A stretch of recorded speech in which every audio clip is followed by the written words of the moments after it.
Praise the Lord. परमेश्वर का धन्यवाद है एक बार फिर ऑनलाइन सर्विस में आपके साथ आराधना करने का खुदा ने मौका दिया। प्रभु का धन्यवाद हो आप सबों के लिए जो लगातार मेरे साथ हर आराधना में जुड़ जाते हैं और मेरे लिए लगातार प्रार्थना करते हैं। Thank you for this great love. प्रभु का धन्यवाद करता हूँ आप सबों के लिए जो मुझे प्रार्थनाओं उठाते हैं ताकि मुझे हियाव मिले, बल मिले। और एक बार फिर खुदा उनका मैं धन्यवाद करता हूँ और आप सबों का धन्यवाद करता हूँ कि आप सब इस वचन को सुनते हैं, दूसरों तक पहुँचाते हैं, दूसरों को बताते हैं। हमारे इस चैनल को सब्सक्राइब कीजिए, हमारे इस वीडियो को शेयर कीजिए, लाइक कीजिए और दूसरों को भी बताइए ताकि जितने लोग ज़्यादा से ज़्यादा इसको सुन सकें वो परमेश्वर के इस वचन से लाभ उठा सकें। और हृदय से मैं परमेश्वर का धन्यवाद देता हूँ एक बार फिर इस ऑनलाइन सर्विस में अपनी आराधनाओं को लेकर उपस्थित होने के लिए परमेश्वर ने हमारी अगुवाई की। धन्यवाद देता हूँ। आइए हम प्रार्थना में चलेंगे। सर्वशक्तिमान जीवित दयालु अनुग्रहकारी ईश्वर के प्रेमी पिता, हृदय से आपको धन्यवाद देता हूँ आपके महान प्यार के लिए, आपके महान कार्य के लिए, आपकी बड़ी आशीष और बरकतों के लिए कि इस पूरे संसार में जबकि मौत का तांडव हो रहा है, एक बड़ी कोरोना की महामारी पूरी दुनिया में फैली हुई है और करोड़ों लोगों को मार दिया और करोड़ों लोग आज उससे ग्रसित हैं। तबाही मची हुई है, चारों तरफ मौत का तांडव है, लेकिन फिर भी खुदावंद जो तुझसे प्यार करते हैं, जो तुझसे लिपटे रहते हैं, वो तेरी ओर ताकते हैं और बचाए जाते हैं। तूने हमसे वायदा किया मैं महामारी से बचाऊंगा, तूने बचाया और आगे भी बचाएगा। इसलिए हम सारा आदर महिमा तुझे देते हैं और ये दुआ करते हैं हम सबों को अपने आत्मा का अभिषेक दें, विश्वास में मजबूत करें, प्रार्थना वचन के साथ आगे बढ़ने की शक्ति दें ताकि हम सब मिलकर आपका धन्यवाद करते हुए इस आराधना में ही नहीं बल्कि आपकी गवाही में भी आगे बढ़ सकें। Bless everyone Lord and use for your glory, Yeshu के नाम में आमीन। इससे पहले कि हम अपनी आराधना में आगे चलें, आगे बढ़ें, हर बार की तरह परमेश्वर की हमद सताइश में एक गीत में चलते हैं और वो गीत मैं स्वयं आपके लिए लाऊंगा और वो मैं आपके सामने पेश करूंगा, गाऊंगा। चलिए हम गीत में चलते हैं।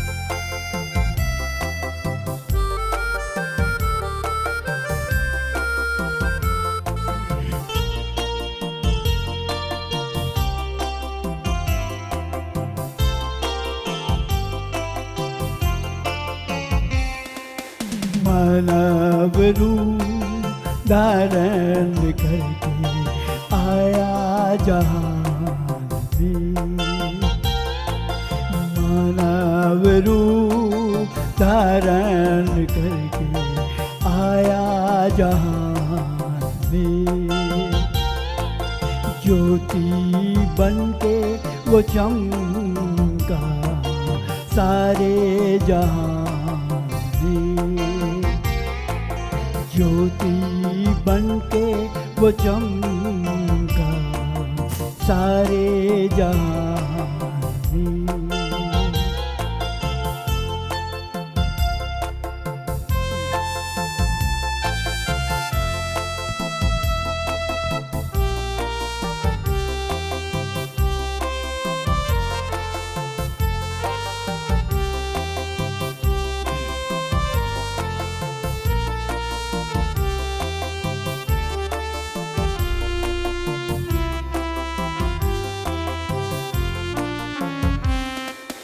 था उसमें जीवन और वो जीवन ज्योति मनुष्यों की, था उसमें जीवन और वो जीवन ज्योति मनुष्यों की, ग्रहण किया अंधकार ने उस सच्ची ज्योति को, ग्रहण किया अंधकार ने उस सच्ची ज्योति को, मानव रूप धारण करके आया जहां में, ज्योति बनके वो चमका सारे जहां में।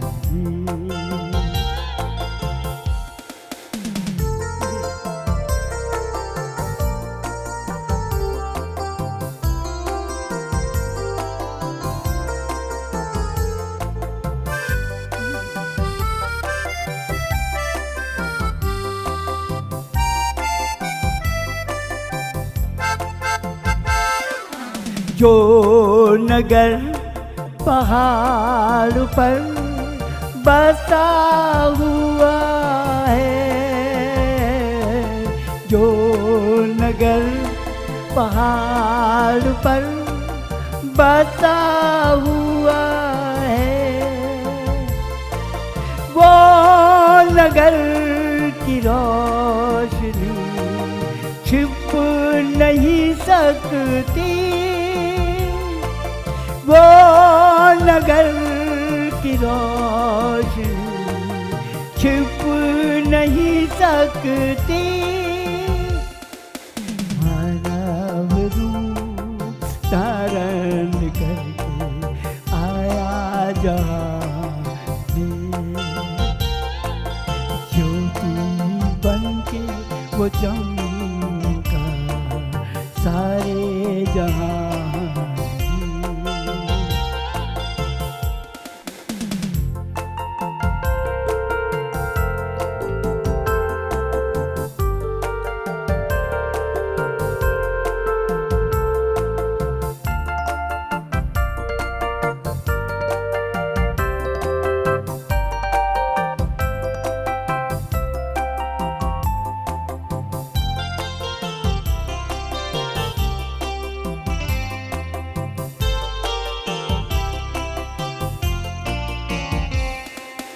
तुम जगत की ज्योति हो, भले काम करो,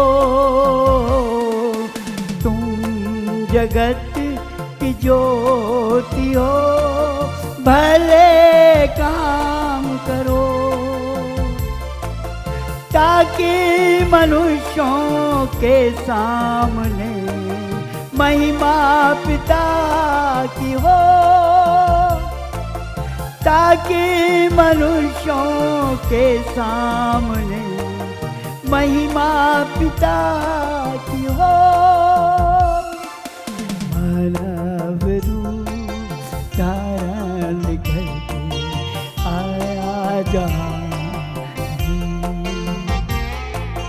मानव रूप धारण करके आया जहां में, ज्योति बनके वो चमका सारे जहां में, ज्योति बनके वो चमका सारे जहां में।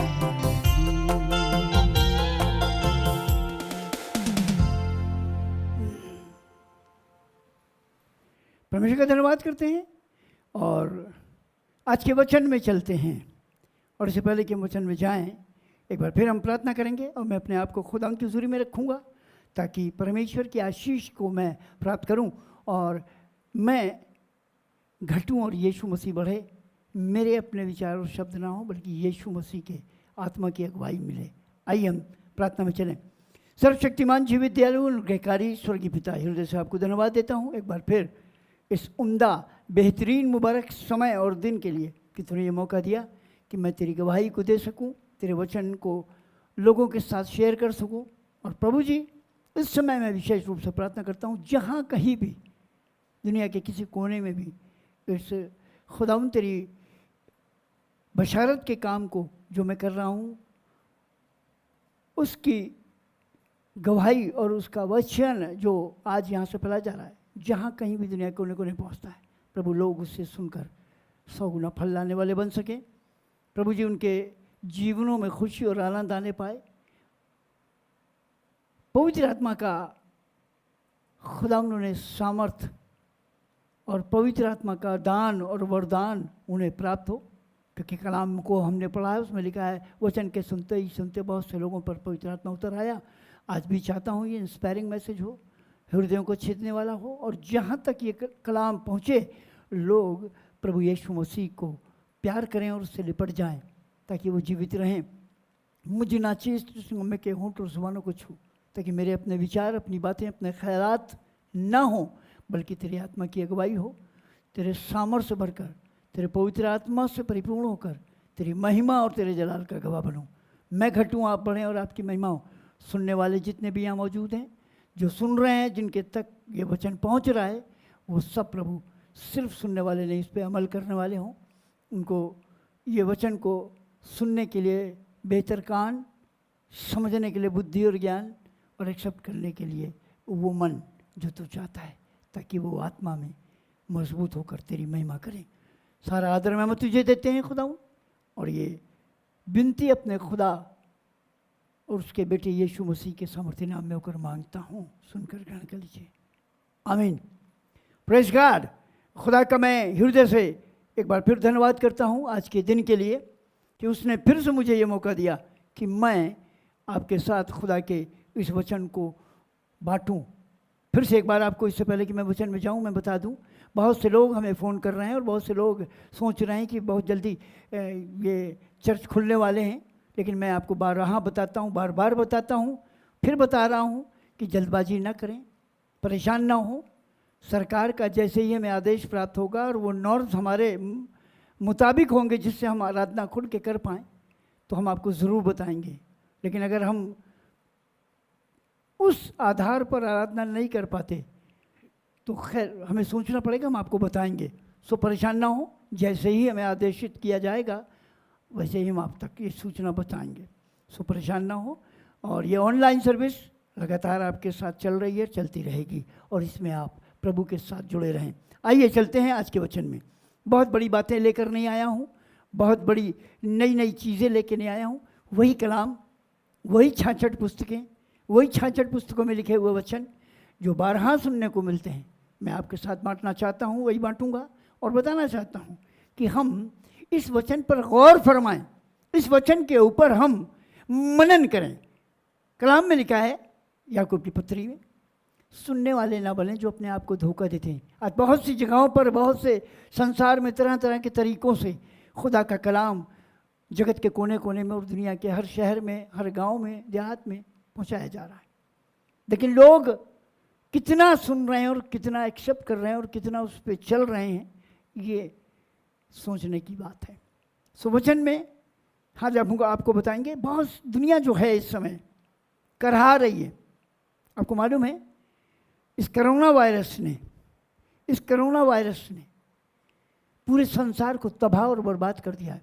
बड़ी बड़ी कंट्री जिन्हें अपनी दौलत पर घमंड था, फ़क्र था, जो दुनिया को लोन देते थे या दुनिया के अंदर जो सर्वोच्च स्थान रखते थे या दुनिया में बहुत धनाढ़ माने जाते थे, आज वो सब ज़ीरो हो रहे हैं, नीचे आ गए हैं।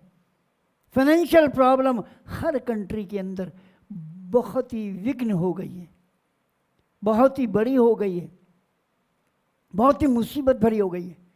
हज़ारों हज़ार, मैं कम ही बोल रहा हूँ, लाखों लोगों की नौकरी चली गई है, लाखों लोगों की नौकरी चली गई है, क्योंकि सारी फैक्ट्री बंद हैं, कारखाने बंद हैं, और लॉकडाउन भी है, महामारी जोर पकड़े हुए, इसलिए बहुत से लोग अपनी अपनी नौकरी खो चुके हैं। और फाइनेंशियल तो आप जानते हैं कि क्या प्रॉब्लम उस घरों में हो रही होगी जहाँ पर तनख्वाह आती थी और चल रहा था, जिनकी नौकरी अब नहीं। साथ ही बहुत सी जगहों पर बहुत से लोगों को अभी भी सैलरी कम मिल रही है, किसी को आधी मिल रही है, किसी को 40%, किसी को 60%, जो भी मिल रही है। आज बड़ी तबाही मची हुई है और एक बड़ा बोझ इंसान की ज़िंदगी के अंदर आ गया है, एक बड़ी जिम्मेदारी इंसान की ज़िंदगी में आई हुई है। और कोई भी व्यक्ति आज इन समयों में जो चल रहे हैं, गुजर रहे हैं, बहुत खुश नहीं है, दुख से पीड़ित है, टेंशन में है, चिंता में है, सोच में है। लेकिन मैं आपको बताऊं, कलाम कहता है हम अपने सोच से, अपनी चिंता से कुछ नहीं कर सकते, एक बाल भी काला और सफ़ेद नहीं कर सकते। इसलिए प्रभु यीशु मसीह ने कहा, अपने वचन में कहा, अपनी सारी चिंता मुझे दे दो, मुझे तुम्हारी चिंता है, उसे ख्याल है। सो आज मैं बताना चाहता हूँ एक बड़ा बोझ जो हर इंसान के ऊपर है। कई बार आपने इस वचन को सुना होगा, लेकिन मैं आपको बताना चाहता हूँ शायद हमें पूरी बात, आधी अधूरी बात सुनने को मिली हो। पूरी बात क्या है वो मैं आपको बताना चाहता हूँ। चलते हैं आज के वचन में, मत्ती की इंजील और उसका 11वां अध्याय और उसका 28 पद। मत्ती की इंजील उसका 11वां अध्याय उसका 28 पद। मैंने हमेशा आपसे कहा है जो ज़रूरी आयत होंगी मैं पढ़ूंगा, आप भी अपनी बाइबल लेके बैठा करें और जो मैं बोलता हूँ उसे निकाल कर देखें कि सही है या गलत, और पढ़ें और मनन करें और सीखें भी। जो बातें समय के अनुसार, जो समय हमारे पास हो उसको देखते हुए ज़रूरी नहीं है, तो आप सब कलाम के जानकार हैं, आपको सबको मालूम है। मैं बता दूंगा और आप सुनेंगे, तो उसे निकलवाऊंगा नहीं, पढ़ूंगा नहीं, ठीक है। इसके साथ ही बहुत ध्यान से जितनी देर वचन होता है कंसंट्रेशन के साथ कंसंट्रेट कीजिए, अपने कानों को, अपनी आँखों को, अपने मन दिल दिमाग को खुदा की ओर लगाइए और इस वचन को, क्योंकि ये वचन परमेश्वर है। सो मत्ती के इंजील के 11 अध्याय के 28 पद में मैं आपको ले चलता हूँ। कलाम में लिखा हुआ है, हे सब परिश्रम करने वालों। पूरी आयत नहीं, सिर्फ एक लाइन है, हे सब परिश्रम करने वालों, हे सब मेहनत करने वालों, मशक्कत करने वाले, काम करने वालों, मजदूरी करने वालों। कलाम में लिखा मजदूर अपनी मजदूरी का हकदार है। आज सारी दुनिया मशक्कत करने को तैयार है और कर भी रही है, लेकिन रिजल्ट क्या मिल रहा है? ये सब परिश्रम करने वालों। आज हम परिश्रम कर रहे हैं, शायद हमारे पास ये सोच है, शायद हमारे पास ये ऐसा विचार है, शायद हमारे दिल दिमाग में ऐसी बात है कि हम जो परिश्रम कर रहे हैं उससे सफल हो जाएंगे। जो परिश्रम हम कर रहे हैं उससे हमें अर्न हो जाएगी, बहुत ज़्यादा अर्निंग हो जाएगी। जो आज परिश्रम हम कर रहे हैं उससे हम बहुत कुछ कमा लेंगे, बहुत कुछ कर लेंगे और पूरे संसार के अंदर शायद हम खुशहाल बन जाएंगे। लेकिन अगर ऐसा होता तो परमेश्वर ये वचन को नहीं लिखता है, हे सब परिश्रम करने वालों। आज आपको एक जगह ले चलता हूं, देखिएगा, बहुत प्यारी आयत है, नीति वचन। बल्कि मैं पहले आपको पढ़ के सुनाता हूं, ज़बूर 127 और उसका पहला पद सुनिएगा।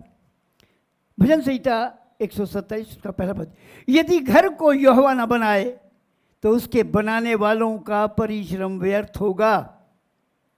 यदि नगर की रक्षा यहोवा न करे तो रखवाले का जागना व्यर्थ होगा। लेकिन इसकी जो विशेष लाइन है उस पर गौर करेंगे। यदि घर को यहोवा न बनाए, तो इंपॉर्टेंट बात क्या लिख रहा है? तो उसके बनाने वाले का परिश्रम व्यर्थ होगा। हम चाहे जितना सोच लें, जितनी मेहनत कर लें, जितना हम ज़्यादा से ज़्यादा काम कर लें, लेकिन नतीजा क्या है? ज़ीरो, सिफर। मैंने कई बार बताया वचन में, थोड़ा सा स्मरण कराता हूँ। खुदा के कलाम में लिखा है यूहन्ना की इंजील के 15:5 में, तुम मुझसे अलग होकर कुछ नहीं कर सकते। करके देखिए, करके देखा गया है, करके देखा लोगों ने, निकला क्या नतीजा? कलाम में लिखा हुआ है, लूका की इंजील में लिखा हुआ है, परमेश्वर के वचन में लिखा हुआ है। एक छोटे लड़के ने, 2 भाई थे, उनमें छोटे लड़के ने अपने बाप से झगड़ा करा, मेरा माल दे दे, मैं अलग अपना बिजनेस करूंगा, अपना काम करूंगा, अलग परिश्रम करके अपना अलग से एक बड़ा व्यापार बनाऊंगा, बड़ी मेहनत करके अपना नाम ऊंचा करूंगा, बहुत धनाढ्य हो जाऊंगा, बहुत कमाऊंगा। और चला गया, बहुत धन लेके गया, बहुत हिस्सा लेके गया, धनाढ्य बाप का बेटा था। लेकिन थोड़े दिनों के बाद अगर आपने पढ़ा है और आपको मालूम है तो उसका जीवन क्या हुआ? सब खो चुका, सब चला गया। परिश्रम करता होगा, शायद मेहनत करता होगा, लेकिन कुछ हासिल नहीं हुआ और सब इसी तरह खत्म हो गया और ज़ीरो हो गया। खुदा के कलाम में लिखा है, वो हमें शिरोमणि करता है, वो घूरे से उठाकर हमें आसमानिया मकामों में पहुंचा देता है। हम अपने आप से कुछ कर नहीं सकते, हमको कुछ करना पड़ेगा। और करने के लिए ही लिखा है, हे सब परिश्रम करने वालों, मेहनत करने वालों, मशक्कत करने वालों और हासिल कुछ ना करने वालों, मेरी बात सुनो। आगे लिखा है, और बोझ से दबे हुए लोगों। कई बार जो मैं आपको बता रहा था, कई बार आपने सुना होगा, और पासवान लोग आधी अधूरी बात बताते हैं।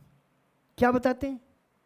बोझ से दबे, और एक ही बात बताते हैं, गुनाह के बोझ से दबे, पाप के बोझ से दबे, गलत बातों के बोझ से दबे। मेरे पास आओ, शैतान के चुंगल में फंस कर बोझ से दबे हुए हो, मेरे पास आओ। नो, वो तो हो चुका। आज से 2000 साल पहले सारे बोझ को खुदा ने उठा लिया, सारे बोझ को खुदा ने अपने ऊपर लिया। अब मैं जो बताने जा रहा हूं वो ध्यान से सुनेगा।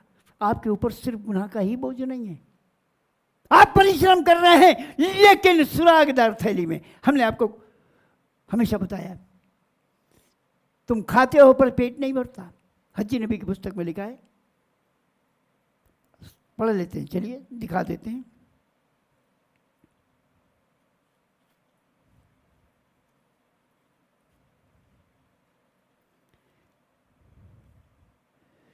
पहले बाब की 5 आयत। इसलिए अब सेनाओं का यूं कहता है, अपनी अपनी चाल चलन पर ध्यान करो। तुमने बहुत बोया परंतु थोड़ा काटा, तुम खाते हो परंतु पेट नहीं भरता, तुम पीते हो परंतु प्यास नहीं बुझती, तुम कपड़े पहनते हो परंतु गर्माते नहीं, और जो मजदूरी कमाता है वह अपनी मजदूरी की कमाई को छेद वाली थैली में रखता है। 9वें पद में लिखा है, तुमने बहुत उपज की आशा रखी परंतु देखो थोड़ी ही है, और जब उसे घर ले आए तो मैंने उसे उड़ा दिया। मालूम है, जब तक यहोवा ने घर बनाए, बनाने वाले का परिश्रम व्यर्थ है। आज खुदा कह रहा है, मेरे पास आओ। आज आपके पास कोई भी बोझ है, शायद फाइनेंशियल बोझ है, नौकरी का बोझ है, पत्नी का बोझ है, पति का बोझ है, बच्चों का बोझ है, एजुकेशन की कमी है, बच्चों का दिल दिमाग काम नहीं कर रहा है, बच्चे नशेबाजी में फंसे हुए हैं, ड्रग के एडिक्ट हो गए हैं, बहुत सी ऐसी बोझ से दबी हुई बातें आपके जीवन को दबा रही हैं।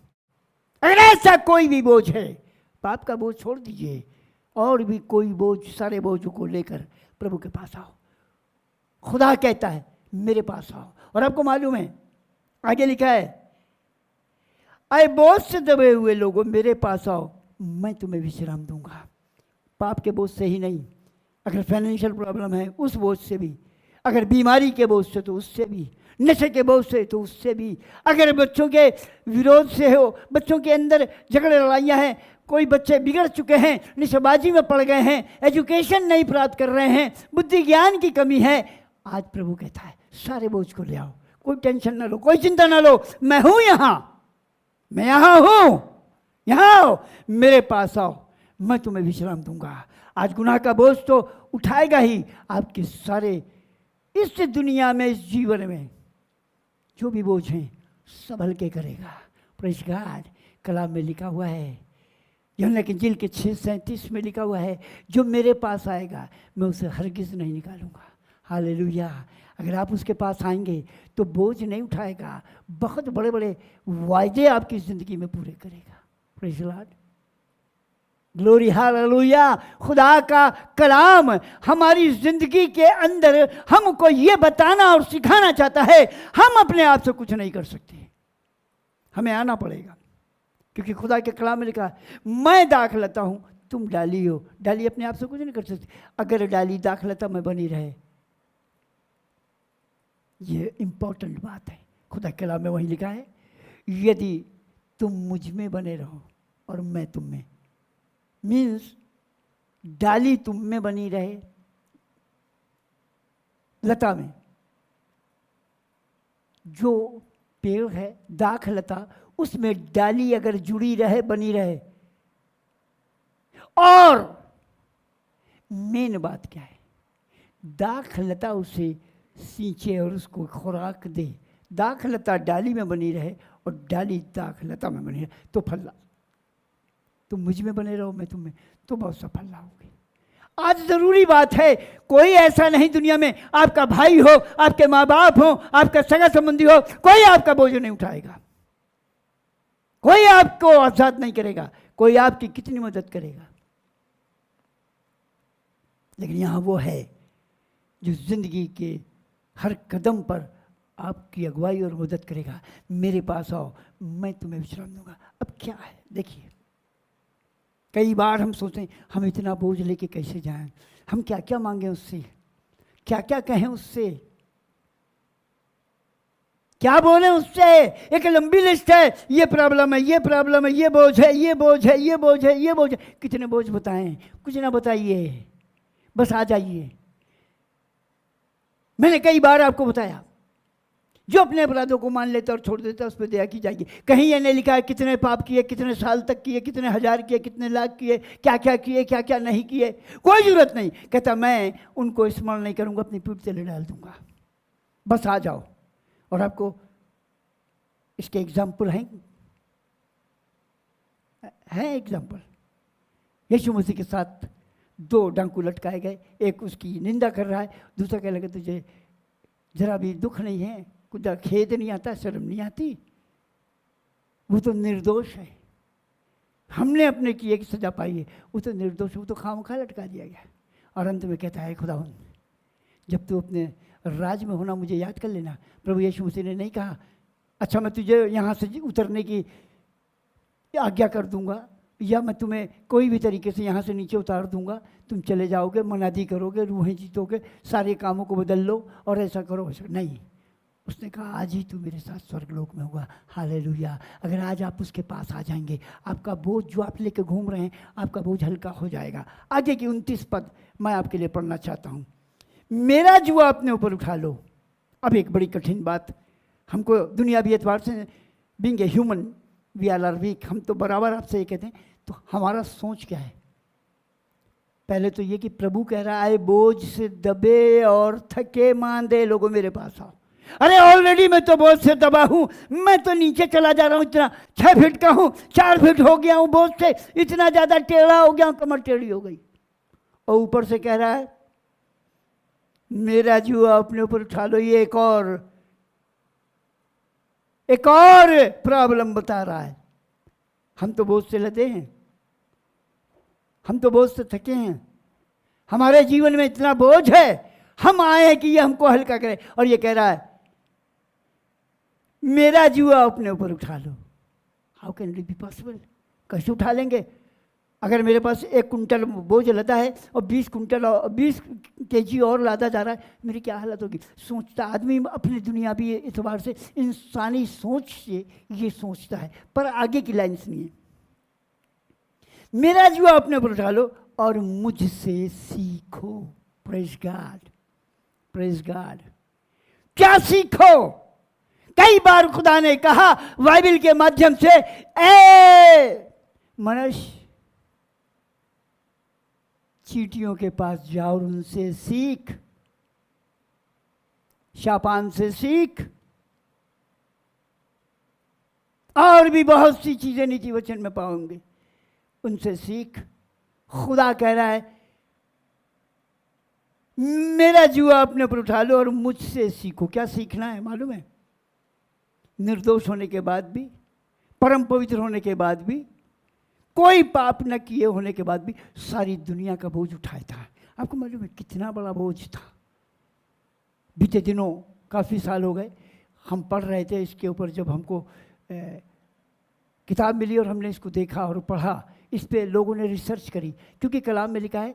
और जब वो गेत्सेमनी में दुआ कर रहा था, बहुत ही दुखी होकर, बहुत ही एक बर्डन के साथ दुआ कर रहा था, और उसका पसीना खून की बूंदें बनकर टपक रहा था। तो ये तो असंभव बात है, पसीना टपक सकता, खून की बूंदें बनकर पसीना कैसे टपक सकता? नहीं हो सकता है। तो जब इसके ऊपर रिसर्च करी, रिसर्च स्कॉलर्स ने, साइंटिस्ट लोगों ने, तो उन्होंने बताया जब किसी भी व्यक्ति के जीवन में, उसके जीवन में जो बोझ है, जो उसके ऊपर टेंशन है, वो 1000 कैपेसिटी, जो उसकी कैपेसिटी है उससे 1000 गुना ज़्यादा उस पर लाद दिया जाए, तो उसकी अंदरूनी जो चमड़े के नीचे वेन जिसमें पसीना, वो अंदरूनी ब्लड की जितनी भी वेंस फट जाती हैं, इतना लोड होता है कि वो फट जाती हैं। और आपको मालूम है जब वो फट जाएंगी तो ये चमड़ी के अंदर वो ब्लड आने लगता है। और आपको मालूम है ये जो बाल हैं आपके, वो सुराख हैं आपकी बॉडी के अंदर से गंदा पानी पसीने के रूप में बाहर निकालने के लिए। लेकिन जब वहाँ ब्लड बहने लगेगा पानी की जगह, तो वो ब्लड उस पसीने में से, उस बाल के जगह से जहाँ छिद्र बने हैं उनमें से निकलने लगेगा। ये स्टडी करके उन्होंने बताया। और यीशु मसीह के यही हाल थे कि वो इतना बड़ा बोझ, सारे जगत का बोझ उठाए हुए था, सारी जगत की टेंशन अपने ऊपर लिए था, इसलिए उसका यह हाल हुआ। और वो कह रहा मुझसे सीखो, मैं ये सब कर चुका हूँ, मैंने किया है तुम्हारे ही खातिर, तुम्हारे लिए सारे टेंशन को लिया है, सारे तुम्हारे अपराध और गुनाहों का बोझ अपने ऊपर लिया है। आगे क्या लिख रहा है सुनिए, और मुझसे सीखो क्योंकि मैं नम्र और मन में दीन हूं और तुम अपने मन में विश्राम पाओगे। आमीन, हालेलुया। सिर्फ बुद्धि और ज्ञान से, सिर्फ अपने सोच से, शायद खुदा की आशीषों से आप खुश हो जाएंगे। नो, असली विश्राम यहां से। हालेलुया। वो कहता है तुम अपने मन में विश्राम पाओगे। अगर आप मन में विश्राम पाना चाहते हैं तो आइए। जब कभी कभी हम किसी बात के लिए टेंशनाइज होते हैं और वो काम पूरा हो जाता है तो हमसे कोई पूछता है अब हम बहुत खुश हैं, अंतरात्मा खुश हो गई, ऐसा बोलते हैं। आज यीशु मसीह भी आपको अंतरात्मा में खुश करना चाहता है, अपनी खुशी आपके जीवन में भरना चाहता है, आपको शांति और आनंद से भर देना चाहता है। लेकिन शर्त यह है कि मेरे पास आओ और मुझसे सीखो, मैं तुम्हें विश्राम दूंगा। तुम मन में विश्राम पाना चाहते हो तो मेरे पास आओ। एक आयत आपके साथ और निकालता हूँ, मीका की पुस्तक उसका 6वां अध्याय और उसका 9वां पद। मीका की पुस्तक उसका 6वां अध्याय और उसका 9वां पद मैं आपके सामने पढ़ा हूँ। यहोवा इस नगर को पुकार रहा है और संपूर्ण ज्ञान तेरे नाम का भय मानना है। राजदंड की ओर जो उसे देने वाला है उसकी बात सुनो।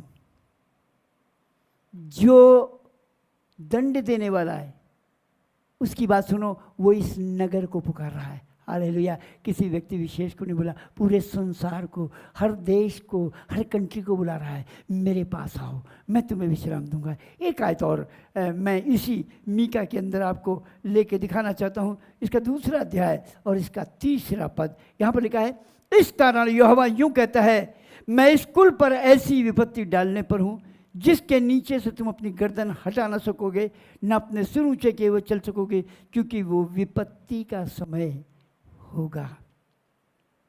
सुना आपने? जो आने वाला है उसकी टेंशन से लोग परेशान हैं। आज जो दुनिया में चल रहा है वो लोग घबरा रहे हैं, परेशान हैं, थरथरा रहे हैं, क्या होगा। एक बड़ी मुसीबत इस दुनिया में आ रही है, हर तरह की मुसीबत आ रही है। मैं कहना ये चाहता हूं, प्रभु यीशु मसीह कह रहा है, मेरे पास आओ, मैं तुम्हें विश्राम दूंगा। अगर आप विश्राम पाना चाहते हैं, कुछ करना नहीं है, पैसा नहीं खर्च करना, चंदा नहीं देना है, बस आना है। आइए, उसके सामने दंडवत कीजिए, सर झुकाइए, और क्या करिए। चलिए दिखाता हूं मैं। इब्रानी की पत्री उसका 4वां अध्याय और उसका 16वां पद। इब्रानी की पत्री उसका 4वां अध्याय और उसका 16वां पद मैं आपके साथ बांटूंगा, सुनिएगा। इसलिए आओ, हम अनुग्रह के सिंहासन के निकट हियाव बांध कर चलें कि हम पर दया हो और वो अनुग्रह पाएं जो आवश्यकता के समय हमारी सहायता करे। हालेलुया। इसलिए आओ। हम लोग एक गीत गाते हैं, हमारी गीत की पुस्तक में है, सभी जगह है, सबको मालूम, गाते हैं, आओ आओ यीशु पास आओ, वही बुलाता भी, बोझ से दबे और थके मंदे लोगों, यीशु पास आओ, वो बुलाता भी। आइए, कलाम कह रहा है, इसलिए आओ, हम अनुग्रह के सिंहासन के निकट हियाव बांध कर चलें कि हम पर दया हो और वो अनुग्रह पाएं जो आवश्यकता के समय हमारी सहायता करे। आज आपकी आवश्यकता है कि आप बोझ से छुड़ा लिए जाएं, आपका बोझ आपके ऊपर से उतार लिया जाए, आपका बोझ आपसे जुदा कर दिया जाए, लेकिन आना पड़ेगा। शर्त है, मेरे पास आओ, मैं तुम्हें विश्राम दूंगा। और दुनिया जैसा विश्राम देती नहीं, मन में विश्राम। दुनिया मन का विश्राम नहीं दे सकती, तन का दे सकती, फाइनेंशियल दे सकती, और कुछ दे सकती, लेकिन यहाँ वो है जो मन का विश्राम देना चाहता है। इसी के 14-15 आयत को भी पढ़ लेता हूँ, इसी के इब्रानी 4 के।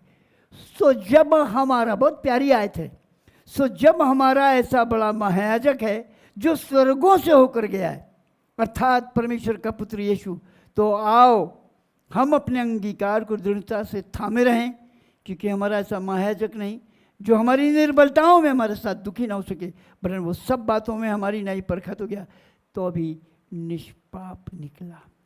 Praise God, hallelujah. आज आपको परमेश्वर बुला रहा है, कल आप परमेश्वर को बुलाएंगे और दरवाज़ा बंद हो जाएगा। कलाम में मुझे याद आता है जब मैं खड़ा होता हूँ, क्योंकि मैं गाने बहुत पसंद करता हूँ, गाता भी बहुत हूँ, पब्लिक को भी गाने गवाता हूँ। वहाँ लिखा है, एक गाना हम लोग गाया करते हैं, दरवाज़ा जब बंद हो जाएगा फिर मौका ना पाओगे।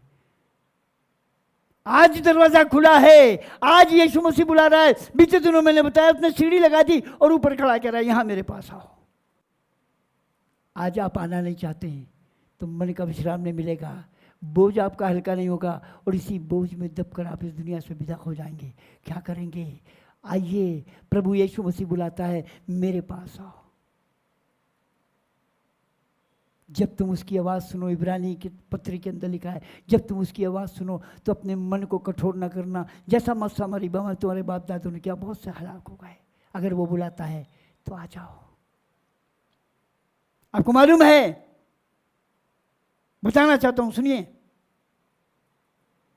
खुदा के कलाम में लिखा है, और जब उसने शम्मल को पुकारा तो एली समझ गया। 3 बार के बाद चौथी बार उसने कहा, आपकी पुकारे तो कहना फरमा, क्योंकि तेरा बंदा सुनता है। हालेलुया। कब तक आप नहीं बोलेंगे? कब तक बोझ लेकर नहीं आएंगे? वो बार बार पुकारता है। आपको मालूम है, दूसरे राजा के 2 अध्याय में लिखा है, एलिया ने एलीशा से कहा, यहीं रुक जा, खुदा मुझे बुला रहा है वहाँ बेतेल में, खुदा मुझे बुला रहा है यरीहो में, खुदा मुझे यरदन के पार बुला रहा है। उसने कहा, नहीं, हम नहीं जाएंगे, हम तेरे साथ लगे रहेंगे। हालेलुया। अगर आज आप उसकी आवाज़ को सुनकर उसके पास आ जाएंगे, आपसे बढ़िया बेहतरीन व्यक्ति कोई नहीं होगा। आपका बोझ हल्का हो जाएगा, आप दुनिया के सोच से निकल आएंगे, आप दुनिया की बातों से बाहर आ जाएंगे, आप खुदा के मानिंद बन जाएंगे। उसने कहा, मैं चाहता हूँ जहाँ मैं रहूँ तुम भी रहो। हालेलुया। बोझ हटा देगा, और एक ऐसा बोझ जिसके बारे में लिखा है, मेरा जुआ अपने ऊपर उठा लो। वो कौन सा जुआ है? सुनिए, मेरा जुआ अपने ऊपर उठा लो और मुझसे सीखो, क्योंकि मैं नम्र मन में दीन हूँ और तुम अपने मन में विश्राम पाओगे। वो जुआ जो हल्का है, पहले आपके बोझ को हटा देगा, और उसके बाद वो जुआ, वो बोझ, वो हल्का आपके ऊपर रखेगा, और वो है पवित्र आत्मा। और जब पवित्र आत्मा आ जाएगा, आप मन में शांति पाएंगे, मन में विश्राम पाएंगे, आपको सब चीज़ें नॉर्मल दिखेंगी। और तब खुदा का वचन आएगा, आज के दिन से मैं तुझे आशीष देता रहूँगा, आज के दिन से मैं तेरे नाम की प्रशंसा आरंभ करूँगा, आज से सारे जगत में तेरे नाम की कीर्ति फैलाना शुरू करूँगा।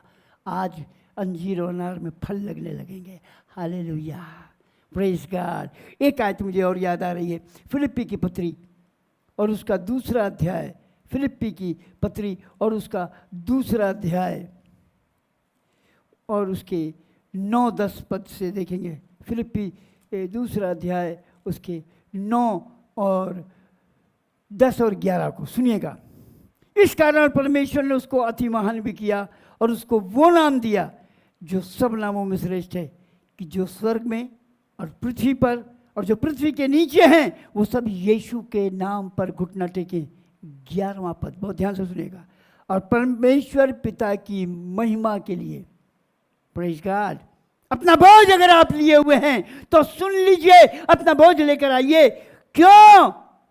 और परमेश्वर पिता की महिमा के लिए खुदा बाप की महिमा के लिए, यीशु मसीह की दया के लिए, परमेश्वर खुदा के साथ यीशु की महिमा के लिए हर एक जीव अंगीकार कर ले कि यीशु मसीह ही प्रभु है। Hallelujah, praise God. आज अंगीकार कर लीजिए, मैं बहुत से दबाऊं प्रभु, मैं मानता हूं मैं तुझसे ज़रा दूर रहकर कुछ नहीं कर सकता, तेरे कलाम को पढ़ा जरूर है, मनन नहीं किया। आज मैंने मनन किया और आज मैं मनन कर रहा हूं, तुझसे अलग होकर मैं कुछ कर नहीं सकता हूं। प्रभु जी मुझ पर अनुग्रह कीजिए। कोढ़ी आए और कह लगे प्रभु अपने गुनाहों को मानते हैं, ऐसा नहीं लिखा है, हम अपने पापों को छोड़ रहे हैं, ऐसा नहीं लिखा है। बस केवल आए और उन्होंने हाथ जोड़ के कहा प्रभु हम पे दया कर। और जब उसकी दया होती है तो बोझ हट जाता है, जब उसकी दया होती है तो टेंशन जाता रहता है, जब उसकी दया होती है तो शांति आती है, जब उसकी दया होती है तो आशीष मिलना शुरू हो जाती है। हालेलुया, और आत्मा का अभिषेक आता है। Praise God, hallelujah. और वो दया से भरा हमारा पिता परमेश्वर दयालु, विलंब से कोप करने वाला, अति करुणामय परमेश्वर है। यदि हमारे कामों के मुताबिक हमसे बदला लिया जाता और बर्ताव किया जाता तो हम में से एक भी जिंदा नहीं रहता। लेकिन वो दया का बानी है, वो कहता है मेरे पास आओ, मैं दया करना चाहता हूं। वो दयावंत परमेश्वर है। हालेलुया। मत्ती 5 के अंदर लिखा है धन वो हैं जो इस वचन के धर्म के खुदा के भूखे और प्यासे हैं, तृप्त होंगे। Hallelujah, praise God. एक आयत और आपके सामने बांटना चाहता हूँ, रोमी की पत्री और उसका 14वां अध्याय। रोमी की पत्री और उसका 14वां अध्याय और उसका 11वां पद मैं आपके साथ पढ़ना चाहता हूँ, सुनिएगा। क्योंकि लिखा है कि प्रभु कहता है मेरे जीवन की सौगंध। हालेलुया। क्योंकि लिखा है कि प्रभु कहता है मेरे जीवन की सौगंध, हर एक घुटना मेरे सामने टिकेगा और हर एक जीव परमेश्वर को अंगीकार करेगा। आमीन, ग्लोरी, हालेलुया, प्रेज गॉड। हर एक जीव परमेश्वर को अंगीकार करेगा कि वही उद्धार करता है, वही छुड़ाने वाला है। प्रेरित 4:12 में लिखा है आसमान में, ज़मीन पर, पाताल में कोई दूसरा नाम नहीं दिया गया जिसके द्वारा हम उद्धार पा सकें। एक ही नाम है और वो यीशु है। हालेलुया। हर एक मसीह यीशु से अंगीकार करेगा, हर एक प्रभु से अंगीकार करेगा। अपने जीवन को बदलना है तो ये बात को सुनकर प्रभु के पास आना पड़ेगा। किसी पादरी साहब की ज़रूरत नहीं है, किसी बिशप साहब की ज़रूरत नहीं है, मेरे ऐसे सैकड़ों पादरियों की कोई ज़रूरत नहीं है। आपको सिर्फ खुदा के कलाम को सुनकर उसकी ओर फिरने की ज़रूरत है। याकूब की पत्री में लिखा तुम उसकी ओर फिरो तो तुम्हारी ओर फिरेगा। हम कहते हैं प्रभु तू हमारी ओर फिर, तो हमें हिलाओगे तब हम फिरेंगे। ऐसा नहीं होता। प्यार इसमें नहीं कि प्यार हमने उससे किया, प्यार इसमें है कि प्यार उसने हमसे किया और हमको बचाने के लिए अपनी जान सलीब पर दे दी, ताकि हम इस बोझ के दबे ना हों बल्कि हल्के हो जाएं और आज़ाद हो जाएं और स्वतंत्र हो जाएं और प्रभु के साथ निवास करने पाए। Hallelujah, praise God. एक आयत इसी रोमी की पत्री के अंदर हम और देख लेते हैं, उसके 10वें अध्याय के 9 पद को हम देखना चाहते हैं। रोमी की पत्री उसका 10वां अध्याय और उसका 9 पद, जरा बहुत ध्यान से सुनिएगा। कि यदि तू अपने मुंह से यीशु को प्रभु जानकर अंगीकार करे, सुनिए, कि यदि तू अपने मुंह से यीशु को प्रभु जानकर अंगीकार करे और अपने मन से विश्वास करे कि परमेश्वर ने उसे मरे हुओं से जिलाया, तो तू निश्चय उद्धार पाएगा। आमीन, हालेलुया। तू निश्चय उद्धार पाएगा। आज परमेश्वर आपको उस बोझ से हल्का करके, आज़ाद करके उद्धार देना चाहता। और जब तक आपकी ज़िंदगी में गुनाह का बोझ है, जब तक आपकी ज़िंदगी में दुनिया का बोझ है, आप उद्धार नहीं पा सकते। क्योंकि कलाम में एक शर्त है, अगर आप उद्धार पाना चाहते हैं, यीशु के साथ रहना चाहते हैं, यीशु के साथ चलना चाहते हैं, अगर उसके उस परम पवित्र स्थान में निवास करना चाहते हैं, तो एक बात का ख्याल करना पड़ेगा। और वो क्या है? बहुत प्यारी बात है, खुदा के कलाम में लिखा है। हम उसके वचन को अपने हृदय में अधिकाई से बसने दें। और अगर हम उद्धार पाना चाहते हैं तो हम आ जाएं यीशु के पास, क्योंकि यीशु ने कहा, जिनको बुलाया उनसे कहा अपना सब कुछ छोड़कर मेरे पीछे हो ले, और तुझे वहाँ धन मिलेगा। कौन सा धन? वहाँ जहाँ कीड़ा और काई नहीं बिगाड़ते। सब कुछ छोड़ के मेरे पीछे हो ले। आज अपने पापों के बोझ को छोड़ना पड़ेगा, आज दुनिया के अट्रैक्शन को छोड़ना पड़ेगा। आज शायद जो हमारे लिए खुशी है दुनिया के अंदर, शायद नशा हमारी खुशी है, शायद चोरी हमारी खुशी है, शायद घूसखोरी हमारी खुशी है, शायद अच्छा खाना हमारी खुशी है, शायद अच्छा पहनना हमारी खुशी है, शायद व्यभिचार हमारी खुशी है, शायद और कुछ चीज़ें हैं जो हमारी खुशी हैं, उनको त्यागना पड़ेगा। कलाम कहता है दूसरे ग्रंथी में 6 अध्याय में और उसके 17 पद में, उनमें से निकलो और अलग रहो तो मैं तुम्हें ग्रहण करूंगा। इन बातों से निकलना पड़ेगा, सांसारिक बातों से अलग होना पड़ेगा। संसार के बीच में रहते हुए भी संसार के साथ चलना नहीं पड़ेगा। कलाम कहता है संसार में रहकर संसार के से न बनो, क्योंकि हम उसके बेटे हैं जो पवित्र है। और इसीलिए उसने कहा पहला पत्रस 1:15 में, जैसा तुम्हारा बुलाने वाला पवित्र है, अपने सारे चाल चलन में पवित्र बनो। Praise the Lord. क्योंकि कलाम कहता है अगर हम परमेश्वर के पास आएंगे तो वो अपने लहू से धोकर हमें पाक करेगा, पवित्र करेगा, हिम की मणि श्वेत करेगा और हमें अभिषेक देगा, और उस पवित्रता के द्वारा हम परमेश्वर के राज को देख पाएंगे। क्योंकि प्रकाशित वाक्य के अंदर लिखा है कोई भी अपवित्र, 21:27 में, कोई भी अपवित्र वस्तु वहाँ हरगिज दाखिल नहीं होगी। अगर आपके जीवन में इतना भी दाग और अपवित्रता हुई तो आप बाहर रह जाएंगे। आज पवित्र बनो। अगर आप यीशु मसीह के साथ जुड़ जाएंगे, यीशु मसीह के साथ गठ जाएंगे, उसको पकड़े रहेंगे, तो वो आपकी हिफाजत करेगा, वो गाइड करेगा। कलाम में मुकद्दस में लिखा है यशायाह नबी के द्वारा, जब तुम दाहिने मुड़ो और जब तुम बाएं मुड़ो पीछे से धीमी आवाज़ सुनोगे, ये है मार्ग चलो। गाइडलाइन मिलती रहेगी, आपको कोई गाइड करता रहेगा, आपको कोई आवाज़ देता रहेगा और बताता रहेगा। हालेलुया। जब तक यहोवा मिल सकता है तब तक उसकी खोज करो, और जब तक वो नज़दीक है उसे पुकार लो। ऐसा ना हो कि वक्त निकल जाए और वो चला जाए। श्रेष्ठ गीत में लिखा है, मेरा प्रेमी यानी यीशु के लिए लिखा है, आकर दरवाज़ा भी खटखटा रहा था और हम अपने आप में मज़े में थे, हम बिस्तर पे थे।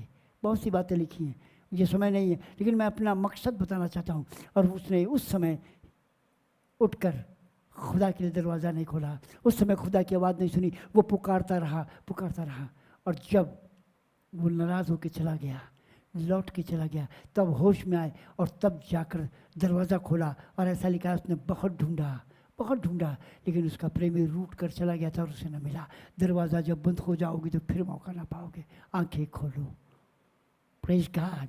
आज बोझ के लिए बुला रहा है, कल आप बोझ लेके घूमेंगे, कोई आपकी नहीं सुनेगा। आज परमेश्वर ने चांस दिया है। ये जो कोरोना वायरस है ये हमारे लिए आशीष लेके आया है।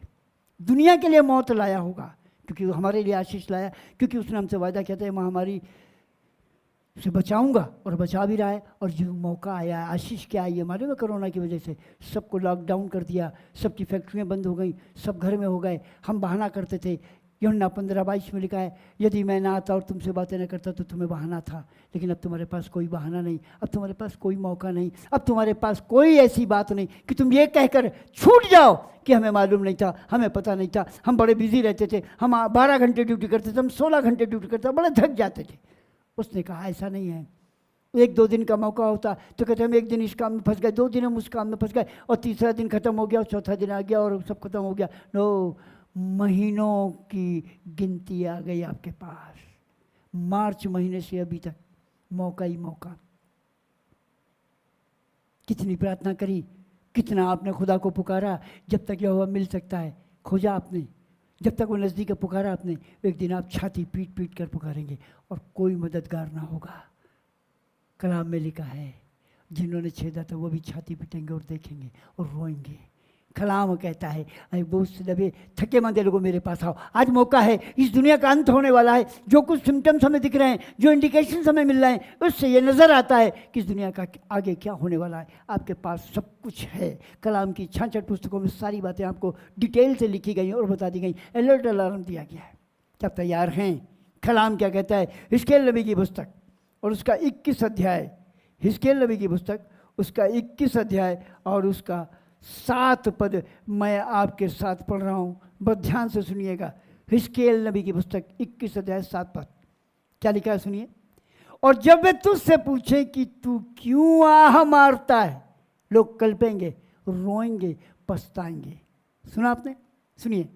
और जब वे तुझसे पूछें कि तू क्यों आह मारता है, तब कहना समाचार के कारण, क्योंकि ऐसी बात आने वाली है कि सबके मन टूट जाएंगे और सबके हाथ ढीले पड़ेंगे, सबकी आत्मा बेबस और सबके घुटने निर्बल हो जाएंगे। और देखो ऐसी ही बात आने वाली है और वे अवश्य पूरी होगी, परमेश्वर यहोवा की यही वाणी है।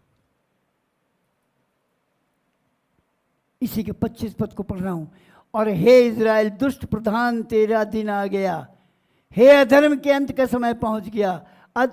अधर्म के अंत का समय पहुंच गया है। तेरे विषय में परमेश्वर वहीं कहता है, पगड़ी उतारो, मुकुट भी उतार दे, वे ज्यों का त्यों नहीं रहने का। जो नीचा है उसे ऊंचा कर और जो ऊंचा है उसे नीचा कर। मैं उसको उलट दूंगा और पुलट कर उसको पलट दूंगा, हाँ उलट दूंगा, और जब तक उसका अधिकारी ना आए तब तक वह उल्टा हुआ रहेगा, तब मैं उसे दे दूंगा। क्या तैयार हैं आप? अपना जीवन प्रभु को दे दीजिए, ये सब कुछ उलट पुलट हो जाएगा। कलाम में बहुत सी बातें लिखी हैं जो पूरी हो गई। हर एक टापू अपनी जगह से खसक जाएगा। ऐसा हो चुका है। ओले भारी भारी गिरेंगे, बहुत जगह हो चुका और अभी और भी होगा। भूजोल आ रहे हैं, होंगे, आ रहे हैं। शादी भी अजीब गरीब होती हैं, हो रही हैं। सुधु ममूला का गुना बढ़ गया है, हो रहा है। कब होश में आएंगे? अब और क्या चाहते हैं? क्या प्रभु यीशु मसीह उतर के आ जाए, जैसा कि कलाम में लिखा हुआ है लाजर के बारे में और उस धनाढ़ पुरुष के बारे में। जब तक उसके दरवाजे पर रहा, उसके मेज का चूरा भी उसे नहीं मिलता था, कुत्ते खा लेते थे और उस पर दया नहीं करता था। और जब मर गया और उसने आँख उठा के देखा तो इब्राहिम की गोद में देखा कि वो वहाँ पर है और ये नरक में आग में जल रहा है। तो कह रहा है, भेज दे एक छुंगली पानी में डुबो के मेरे ऊपर रख दे। उसने कहा नहीं। तो उसने कहा ऐसा नहीं हो सकता, तू अच्छे दिन ले चुका और ये बुरे, अब वो यहाँ सुख पा रहा है तो दुख पा रहा है। तो उसने कहा ऐसा कर, हम तो आ चुके हैं, यहाँ से किसी को भेज दे, यहाँ से किसी को भेज दे, तब मेरे रिश्तेदार, मेरे घर वाले इस बात पर विचार करेंगे, पश्चाताप करेंगे। ऐसा ना हो कि वो यहाँ आ जाएं। खुदा ने कहा ऐसा नहीं हो सकता। उनके पास भविष्यवक्ता भी हैं, नबी भी हैं, पादरी भी हैं, पासबान भी हैं और बड़े बड़े खादिम भी हैं, और सबसे मुख्य खुदा का वचन है। उसको सुने और उस पर विश्वास करें और उसे माने। आज आपके पास विश्वास है, अकाल आने वाला है। आमोस 8:11 में लिखा है, खाने पीने का नहीं, खुदा के कलाम का। आप क्या करेंगे? विश्वास कीजिए, खुदा आपको अलर्ट अलार्म दे रहा है। स्टडी कीजिए, मनन कीजिए, अध्ययन कीजिए, प्रार्थना कीजिए, प्रभु को पुकारिए। ये मौका है लॉकडाउन में। पता नहीं कब लॉकडाउन खुल जाए और फिर आप बिजी हो जाएं, फिर होड़ मचेगी कमाई करने की, ज़्यादा मेहनत करने की। क्या करेंगे? ये मौका आपने खो दिया। एक आयत मुझे याद आ रही है, मती लूका की इंजील में, मैं पढ़ के सुनाता हूँ। 19 अध्याय में, लूका की इंजील और उसका 19 अध्याय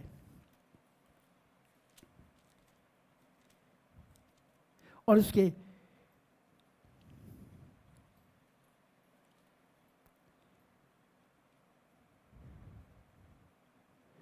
43 और 44 पद को पढ़ रहा हूँ, सुनिएगा। लूका 19 अध्याय 43-44।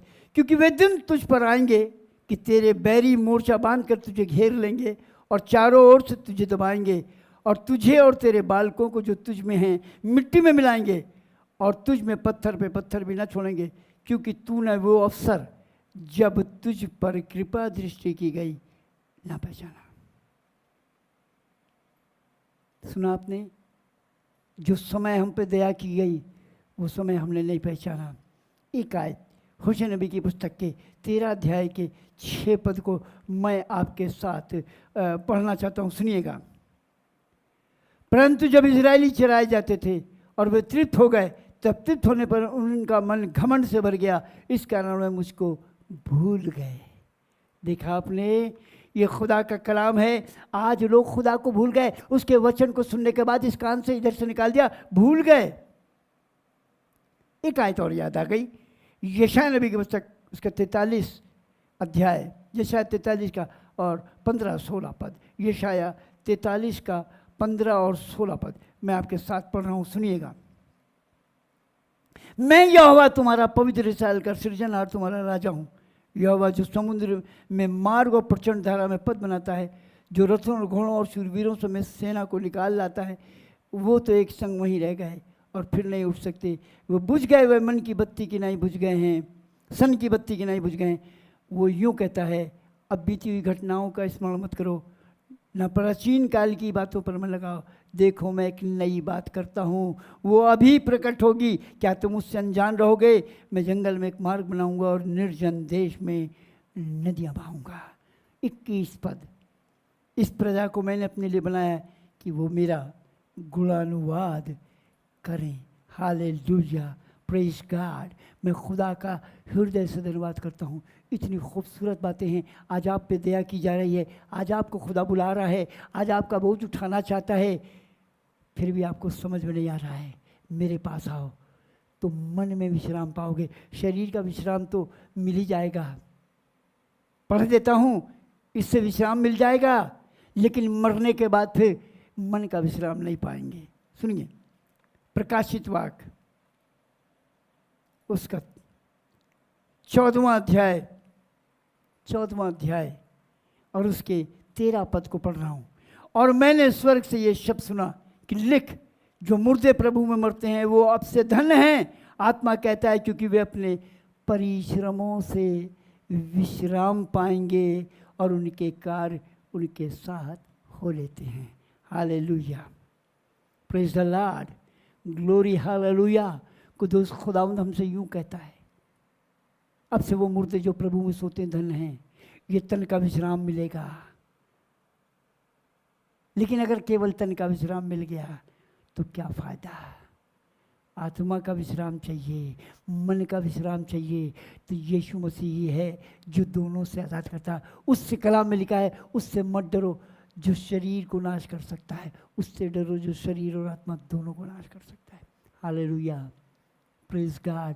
ये खुदा का पैगाम है, ये खुदा का कलाम है। आप इससे बेबारा नहीं रह सकते। आप इसको मनन करिए और इस पर चलिए और अपनी ज़िंदगी को खुदा के हाथों में सौंपिए।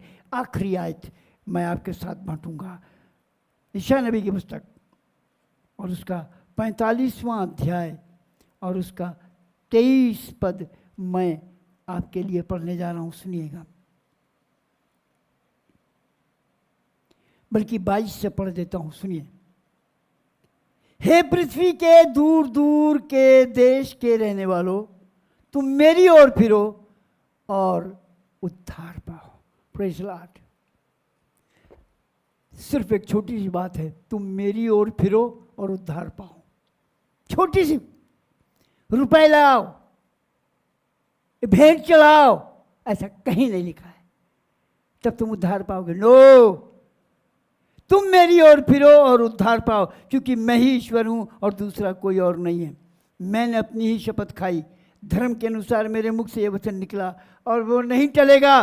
प्रत्येक घुटना मेरे सामने झुकेगा और प्रत्येक के मुख से मेरी ही शपथ खाई जाएगी। Praise the Lord. मेरी ओर फिरो, उद्धार पाओगे।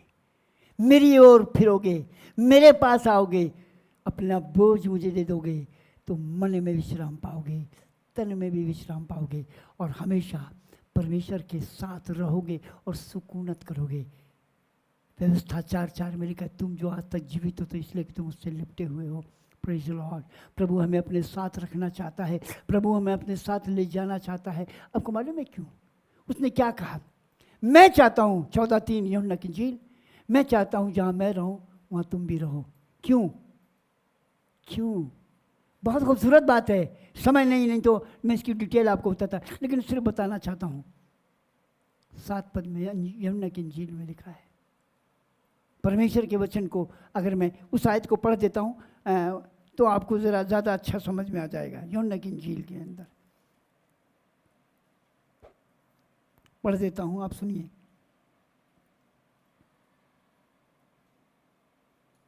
यूहन्ना की इंजील और उसका 17 का 24 पढ़ता हूँ मैं।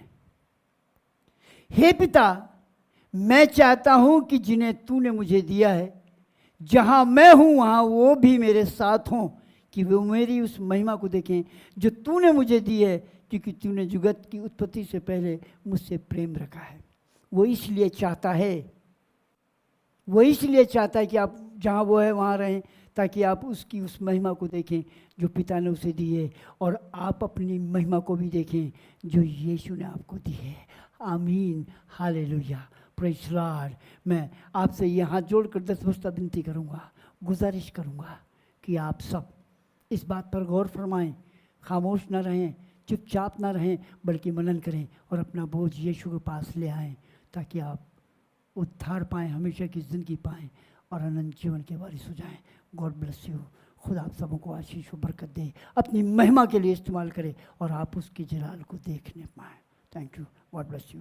चलते हैं अपनी आराधना में आगे, और हमेशा की तरह मैं आपसे फिर कहूँगा, इससे पहले कि हम दुआ में जाएं, अपनी दवाइयों को, अपनी मेडिसिन्स को, इंजेक्शन गोलियों को अपने हाथों में ले लें, तेल और पानी को अपने हाथों में ले लें, और मैं दुआ करूँगा, और वो जब यहाँ से दुआ होगी वो ब्लेस हो जाएंगे और वो चंगाई बनकर आपके जीवन में काम करेंगे। वो तेल जहाँ लगेगा वहाँ चंगाई दिखाई देगी, वो पानी जहाँ छिड़का और पिलाया जाएगा चंगाई दिखेगी, उन जगहों, उन स्थानों, प्लेसेस में जहाँ पर उनका इस्तेमाल किया जाएगा चंगाई और यीशु की सामर्थ दिखाई देगी।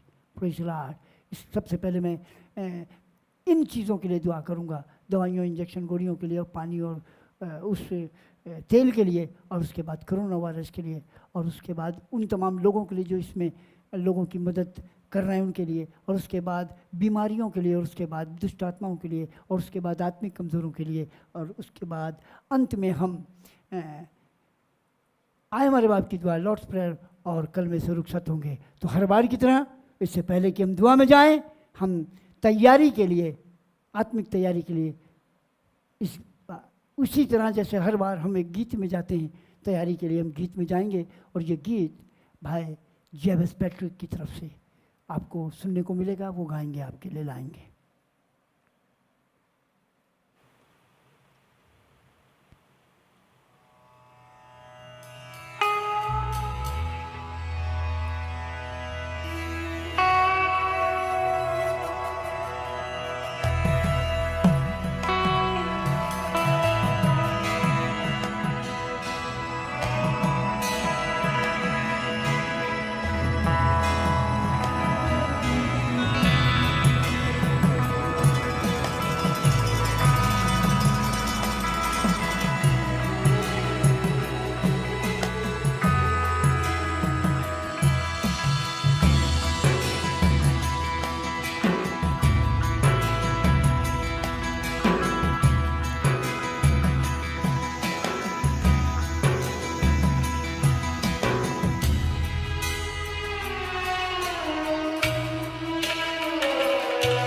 तेरी स्तुति मैं करूं, आराधना करूं दिल से,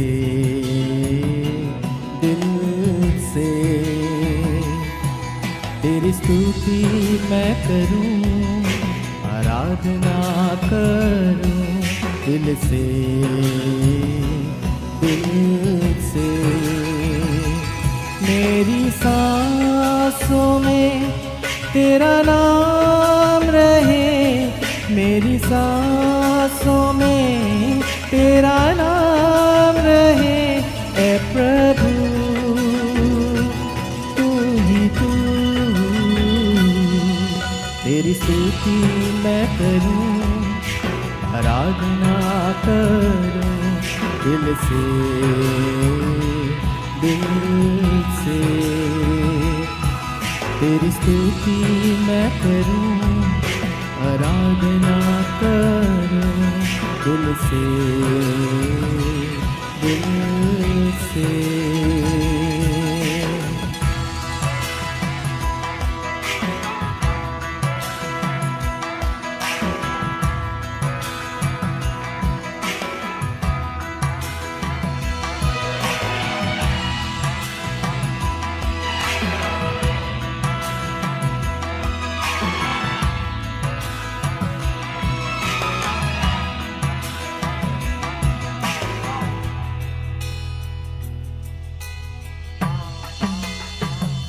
जहाँ मेरी नजर जाए वहाँ तेरी स्तुति हो। जहाँ मेरी नजर जाए वहाँ तेरी स्तुति हो। सारी दुनिया का रखवाला तू, सारी दुनिया का रखवाला तू है यीशु, तू ही तू। तेरी स्तुति मैं करूं, आराधना करूं दिल से, दिल से। तेरी स्तुति मैं करूं, आराधना करूं दिल से, दिल से।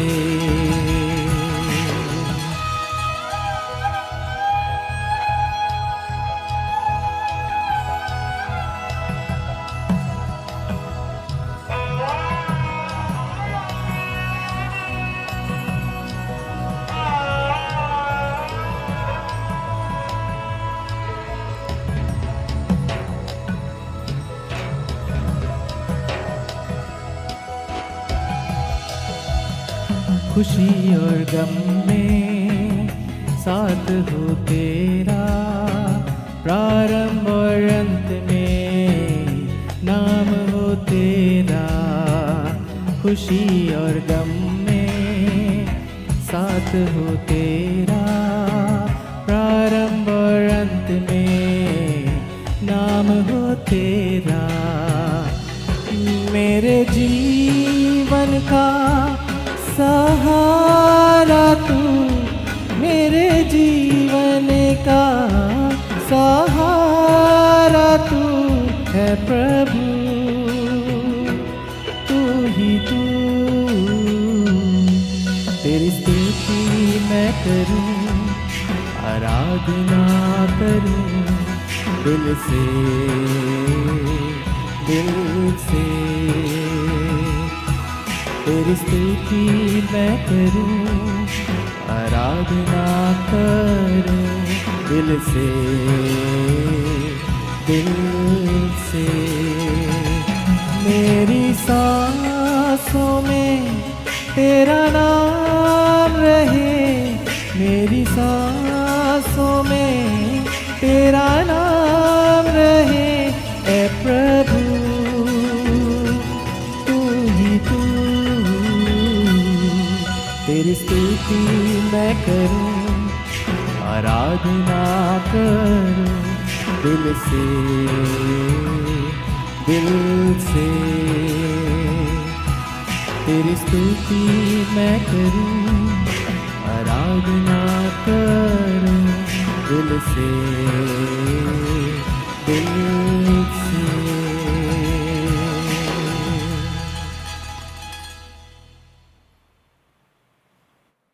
चलते हैं हम प्रार्थना में। और सबसे पहले जैसे मैंने कहा, मैं दवाइयों, इंजेक्शन, गोलियों और उन पानी और तेल को ब्लेस करूँगा। आइए दुआ में चलें। सर्वशक्तिमान जीवित दयालु अनुग्रहकारी स्वर्गीय पिता, हृदय से आपको धन्यवाद देता हूँ। आपकी स्तुति, आपकी प्रशंसा, आपकी बड़ाई, मदद सराई करता हूँ। हमद सिताइश करता हूँ। अनुग्रहकारी दयालु सामर्थ्य प्रभु, प्रार्थनाओं के सुनकर जवाब देने वाले जिंदा खुदा, एक बार फिर बड़े विश्वास के साथ ये तमाम लोग जो हमारे साथ इस दुआ में शरीक हैं, अपने तेल और पानी को और अपनी दवाइयों, मेडिसिन, इंजेक्शन, गोलियों और जो भी मेडिसिन के रूप में उनके हाथ में हैं, प्रभु उनके लिए दुआ करता हूँ। उनमें अपनी सामर्थ, अपनी शिपर चंगाई भर दीजिए और जहाँ भी उसका इस्तेमाल किया जाए, प्रभु यीशु मसीह का नाम ऊंचा किया जाए और वो चंगाइयाँ जीवन में आने पाएँ जो आप उन्हें देंगे, और ये दवाइयाँ चंगाई बन जाएँ और ये दवाइयाँ और इंजेक्शन और गोलियाँ फ़ायदा करने पाएँ, क्योंकि वो आपके द्वारा ब्लेस की जाएंगी। प्रभु जी, ये तेल और पानी, इसमें अपनी आग भर दीजिए, अपनी सामर्थ, अपना शिव और चंगाई को भर दीजिए और अपने पवित्र आत्मा को लीजिए, ताकि आपका कुदरत और सामर्थ वाला क्रूस पर बहाया लहू बन जाए, ताकि जिन शरीरों को लगाया जाए, छिड़का जाए, ये तेल का इस्तेमाल किया जाए, पानी को पिलाया जाए, वो जीवन चंगाइयों में और प्रभु की महिमा में शरीक होने पाएँ। प्रभु जी चंगाइयाँ मिल जाएं, लोग तेरी महिमा करें, तेरी बड़ाई और प्रशंसा होने पाए और वो तेरी गवाही देने पाएँ। हर एक शरीर से हर एक बीमारी यीशु के नाम में चली जाए। हर एक खुदावंद तेल को लगाने से शैतानी की ताकत चली जाए। ऐसी मैं दुआ करता हूँ। सारा आदर में मैं आपका है, आपको देता हूँ। प्रभु जी इस समय कोरोना वायरस के लिए दुआ करता हूँ। प्रभु जी जिसने दुनिया के अंदर महामारी का रूप लिया हुआ है, करोड़ों लोग मर रहे हैं और लोग बीमार हैं, लेकिन खुदावंद तूने कहा मैं महामारी से बचाऊंगा। जो लोग तेरी ओर नज़र करें, जो लोग तेरी ओर देखें, जो तुझ पर प्रभु जी ध्यान करें और तुझसे कहें हमें बचा, इस बीमारी से बचा, उनकी सुन लेना और बचा देना। क्योंकि तूने वायदा खुदावंद सुलेमान से किया था कि जो दीन होकर प्रार्थना करेगा मैं उसकी सुन लूँगा। यदि तेरे भवन की ओर मुँह करके भी कोई प्रार्थना करेगा तो तू सुन लेगा। यदि तेरी ओर खुदावंद ऊपर आंखें उठाकर और तेरा नाम लेकर तुझसे मांगेगा तो सुन लेगा। उनको चंगाई दे देना, चाहे वो किसी जाति धर्म से हो, इससे कोई फ़र्क नहीं, लेकिन यीशु के नाम में चंगाई और उद्धार है। यीशु के नाम में अगर कोई मांगे तो उसको उद्धार और चंगाई देना। ऐसी मैं दुआ करता हूँ। उन तमाम लोगों के लिए दुआ करता हूँ जो खुदावंद यीशु मसीह इस महामारी में, इस बड़ी कोरोना वायरस की बीमारी में लोगों के लिए सपोर्ट बनकर खड़े हैं, उनके सहायक बनकर खड़े हैं, उनके लिए सहायता कर रहे हैं। चाहे वो मेडिकल प्रोफेशन से हों, चाहे पुलिस प्रशासन की तरफ से हों, या एडमिनिस्ट्रेशन की तरफ से हों, या सफाई के हेल्थ डिपार्टमेंट की तरफ से सफाई अभियान में लगे हों, उन सब के लिए नाम बनाम दुआ करता हूँ। सबों को खुदा अपनी आत्मा के घेरे में लीजिए। आपका हाथ उन पर बना रहे, आपकी आत्मा उन्हें घेरे रहे और वो इस बड़े काम को जिसको कर रहे हैं, मौत से जूझ रहे लोगों को छुड़ाने के लिए प्रयास कर रहे हैं, प्रभु उनको ऐसी शक्ति देना कि वो बीमारी उनके पास ना आए और वो लोगों की मदद करें और खुदा उन लोग चंगाई पाएँ और जो उनकी मदद कर रहे हैं उन्हें आशीष मिले। ऐसी मैं दुआ करता हूँ। इसी समय खुदा मैं उन बीमारों के लिए दुआ करता हूँ जो किसी भी बीमारी से ग्रसित हैं, बड़ी बीमारी हो, छोटी बीमारी हो, किसी भी प्रकार की बीमारी हो। आजकल खुदा ज़्यादातर ब्लड प्रेशर की बीमारी है, हाई एंड लो, शुगर की बीमारी हाई एंड लो, बहुत ज़्यादा अर्थराइटिस के मरीज़, जॉइंट्स पेन के मरीज़, हार्ट के मरीज़, ब्रेन के मरीज़, लीवर और किडनी के मरीज़ हैं। प्रभु जी उनको आशीष देना, छू लेना, कैंसर को छूना, दमे को, अस्थमे को छूना, ट्यूबरक्लोसिस को छूना, किडनी और लीवर के प्रॉब्लम से आज़ाद करना, बैकबोन से किडनी की प्रॉब्लम के द्वारा बहुत सी और जो कॉम्प्लिकेशंस हो रहे हैं उनसे उन्हें आज़ाद करना। हर एक बीमारी मैं तुझे यीशु मसीह के नाम में शापित करता हूँ और हर एक बीमारी तुझे यीशु के नाम में ये हुक्म देता हूँ, हर जिस्म को छोड़ दे जहाँ तूने अपना कब्जा किया और निवास किया है। शैतान अपनी हर एक बीमारी को लेके उन देहों को छोड़ दे जो खुदा से विश्वास कर रहे हैं, जिन्होंने अपने हाथ अपनी बीमारी पे रखे हैं या जिन्होंने अपना हाथ सीने पर रखा है, उनको चंगाई मिले। हर एक बीमारी हर एक मनुष्य को, हर एक परिवार को, हर एक जन को छोड़कर चली जाए। प्रभु जी तेरी चंगाई उन्हें प्राप्त हो, तेरी आत्मा उन्हें घेरे रहे, तेरा हाथ सर पे हो, तेरी आग उनमें प्रवेश करे और वो यीशु के गवाह बन जाएं। ऐसी मैं दुआ करता हूँ, प्रार्थना करता हूँ दुष्ट आत्माओं के लिए जो दुष्ट आत्माओं से ग्रसित हैं। आजकल जिन भूत प्रेत पिशाच जादू गंडे ताबीज ने बहुत से लोगों को बर्बाद किया है, उनके जीवनों को नुकसान पहुंचा रहे हैं, उनको मौत के मुंह में ढकेल रहे हैं। प्रभु जी शैतान की उन तमाम अधिकार की शक्तियों को मैं यीशु के नाम में ललकारता हूं, उनके खिलाफ खड़ा होता हूं और ये कहना चाहता हूं, शैतान तू अपनी तमाम ताकत और सामर्थ को लेकर यीशु के नाम में उन देहों से बाहर चला जा, उन घरों से बाहर चला जा, उन स्थानों से बाहर चला जा जहां तूने कब्जा किया है। तुझे कोई राइट नहीं, तुझे कोई भी अधिकार नहीं कि किसी मनुष्य या किसी खुदा के जन पर या उसके घर पर या उस जगह पर या उस स्थान पर कब्जा करे जो यीशु का है। खाली कर दे ताकि यीशु मसीह का नाम ऊंचा किया जाए। हर एक जीवन को आज़ाद कर दे। यीशु के नाम में शैतान निकाला और मिटाया और काटा जाए ताकि हम सबका विश्वास बढ़े। इस समय विशेष रूप से उन हमारी बहनों के लिए, हमारी बेटियों के लिए, हमारी बहुओं के लिए दुआ करता हूँ जिनको शैतान की ताकतों ने, अंधकार की शक्तियों ने उनकी कोखों को बंद कर दिया है ताकि वो फलवंत दाखलता न बने, मेज़ की चारों तरफ जैतून की पौध न लगे। उस इनफर्टिलिटी की बीमारी को, वो जो उनकी कोख में है, शैतान की ताकत और अंधकार की जादूगंडे की ताकत ने जब उनकी कोखों को बांध दिया है, bless every home, Jesus touch every home and use for your glory. हर एक खुदावंद होम को तू आशीष दे, हर एक को आनंद करने वाले बच्चों की माता बना दे और उनको आशीष से परिपूर्ण कर दे ताकि खुदावंद तेरी महिमा और तेरी प्रशंसा होने पाए। विशेष प्रार्थना करना चाहता हूँ जो आज ईमान में कमज़ोर हैं। जब दुआ करते हैं तो नींद आती है, जब दुआ करना चाहते हैं तो घबराहट होती है, बेचैनी आती है और परेशानी आती है। प्रभु जी उन तमाम लोगों के लिए जो आत्मा में कमज़ोर हैं प्रार्थना करता हूँ, उन्हें मजबूती इनायत कीजिए, घुटनों प्रार्थना का जीवन दीजिए, बाइबल रीडिंग का और प्रार्थना करने का और तुझ में आगे बढ़ने का ईमान दीजिए। अपनी आत्मा का अभिषेक दीजिए, पवित्र आत्मा के धन और दानों से भरिए ताकि तेरी महिमा होने पाए और वो तेरे गवाह बन जाएं। ऐसी मैं दुआ करता हूँ। एक बार फिर सारा आदर महिमा हम खुदा तेरा है, तुझे देते हैं और ये विनती तेरे बेटे अपने उद्धार करता यीशु के नाम से मांगते हैं, सुनकर ग्रहण कर लीजिए। आमीन। Praise Lord. इससे पहले कि हम लॉर्ड्स प्रेयर में जाएं और कल में से रुखसत हों, मैं फिर से आपसे कहना चाहता हूं हमारे इस चैनल को सब्सक्राइब कीजिए, हमारे इस वीडियो को लाइक कीजिए, शेयर कीजिए और सारे लोगों को बताइए ताकि ज़्यादा से ज़्यादा लोग शरीक हों। चर्च अभी नहीं खुल रहा है, जब तक नहीं खुल रहा परेशान ना हो। जैसे ही कुछ हमको आदेश मिलेगा हम आपको ज़रूर बताएंगे। प्रार्थना में लगे रहिए और ज़्यादा समय दुआ करिए। आइए हम लॉर्ड्स प्रेयर में चलते हैं और उसके बाद कल में से रुखसत होंगे। हम सब खड़े हो जाएं अपने स्थानों में और लॉर्ड्स प्रेयर में शरीक हों। आए हमारे बाप, तू जो स्वर्ग में है, तेरा नाम पवित्र माना जाए, तेरा राज आए, तेरी मर्जी से स्वर्ग में पूरी होती पृथ्वी पूरी हो। हमें रोज़ की रोटी आज हमें बख्श दे और जिस तरह अपने कसूर वालों को माफ़ करते हमारे कसूरों को माफ़ कर। हमें आज़माइश में न पड़ने दे बल्कि बुराई से बचा, क्योंकि बादशाहत कुदरत और जलाल हमेशा तेरी है। आमीन। हमारे खुदा यीशु मसीह का फजल, खुदा बाप की मोहब्बत, रूपा की शराकत हम सर की ईमानदार के साथ अब से लेकर जब तक मसीह दोबारा ना आए होती रहे। आमीन। Praise Lord. God bless you. अगले हफ्ते फिर 11 बजे हम आपसे इसी वीडियो के द्वारा, इसी यूट्यूब के द्वारा, खानपुर पेंटेकॉस्टल चर्च के प्रोग्राम के द्वारा आपके साथ शरीक होंगे, मिलेंगे। God bless you. खुदा आपको आशीष दे। Thank you.